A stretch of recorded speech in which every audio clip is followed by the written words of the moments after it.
Ny filazantsara araka any Matio. Matio toko voalohany. Ny filazana ny razan'i Jesosy Kristy, zanaky Davida, zanaky Abrahama. I Abrahama dia niteraka any Isaka.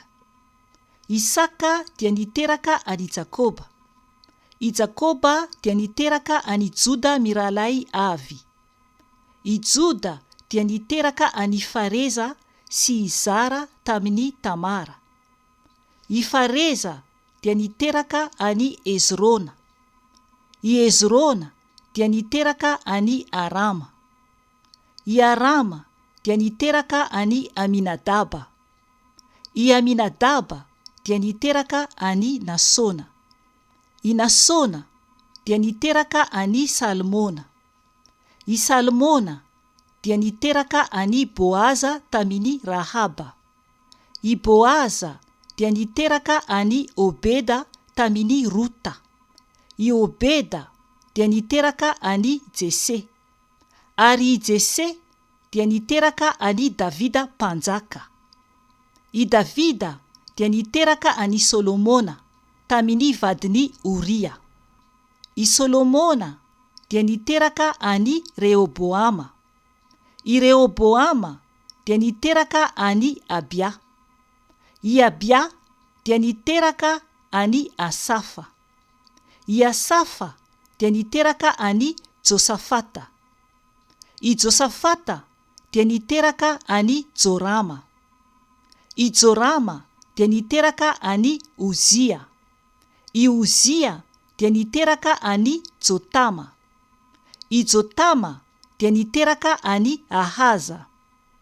I Ahaza dia niteraka any Ezekia. I Ezekia dia niteraka any Manase.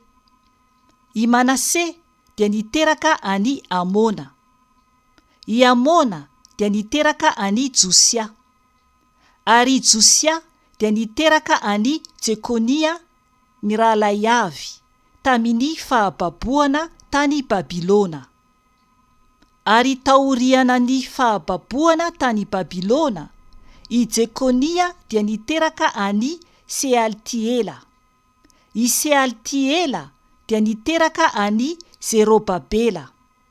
I Zerobabela dia niteraka any Abiuda. I Abiuda dia niteraka any Eliakima. I Eliakima dia niteraka any Azura. I Azura dia niteraka any Zaduka. I Zaduka dia niteraka any Akima. I Akima dia niteraka any Eliuda. I Eliuda dia niteraka any Eleazara. I Eleazara dia niteraka any Matana. I Matana dia niteraka any Jakoba. I Jakoba dia niteraka any Josefa vadiny Maria. Ary i Maria dia niteraka any Jesosy izay atao hoe Kristy.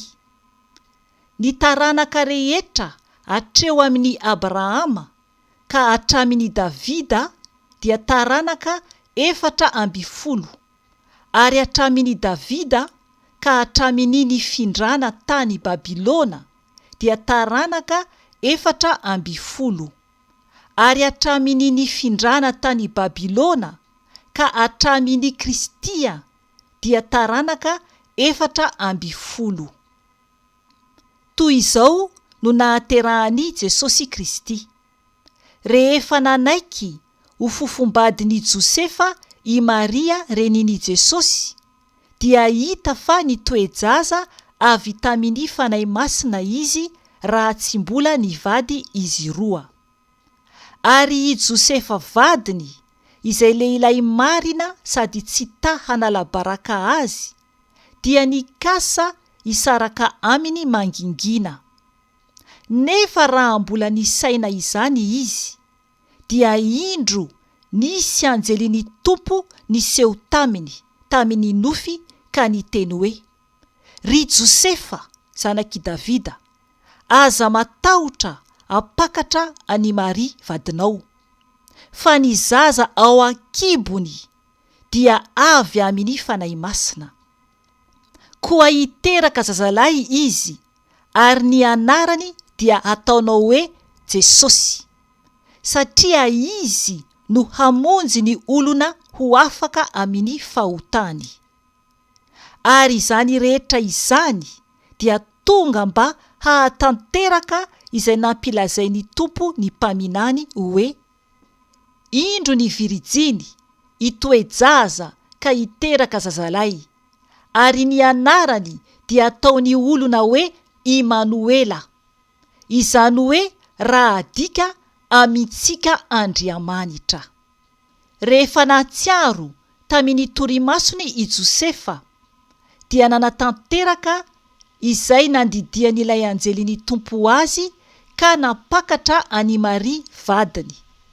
Ary tsy nahalala azy izy mandra-piterany zazalahy, ary ny anarany dia nataony hoe Jesosy.